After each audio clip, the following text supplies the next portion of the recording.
Kothamangalam MA. കോളേജിൽ 2 ദിവസത്തെ അന്തർദേശീയ സമ്മേളനം ആരംഭിച്ചു. സുസ്ഥിര വികസനം, ഭാവിയുടെ കാഴ്ചപ്പാടുകൾ എന്ന വിഷയത്തിലുള്ളതാണ് സമ്മേളനം. സുസ്ഥിര വികസനം സംബന്ധിച്ച വിവിധ വിഷയങ്ങളിലെ ചർച്ചകൾക്കും പ്രബന്ധാവതരണത്തിനുമെല്ലാം അവസരമൊരുക്കിയാണ് എം.എ. കോളേജിൽ ദ്വിദിന അന്തർദേശീയ സമ്മേളനം സംഘടിപ്പിച്ചിട്ടുള്ളത്. വിദേശ രാജ്യങ്ങളിൽ നിന്നുൾപ്പെടെയുള്ള വിദഗ്ധരും ഗവേഷകരുമാണ് പങ്കെടുക്കുന്നത്.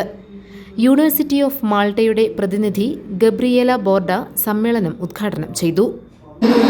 Survive to succeed, but it will depend on our perseverance and also changing the mindset towards being less selfish and think about the future.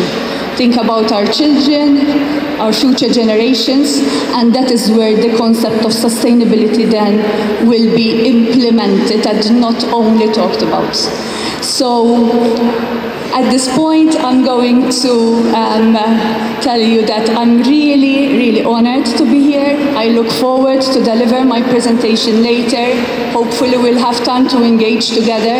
And once again, I thank you all for inviting me and for giving me the opportunity to learn about your culture, to get to know you all. Principal doctor Manju Kurian അധ്യക്ഷത വഹിച്ച ചടങ്ങിൽ Sreelatha Krishnan, professor Ajitha D Singh, Deepa Ananthapadmanabhan, doctor Diana an Isaac, doctor പുതുമ ജോയി എന്നിവർ പ്രസംഗിച്ചു. GTV news, Kothamangalam.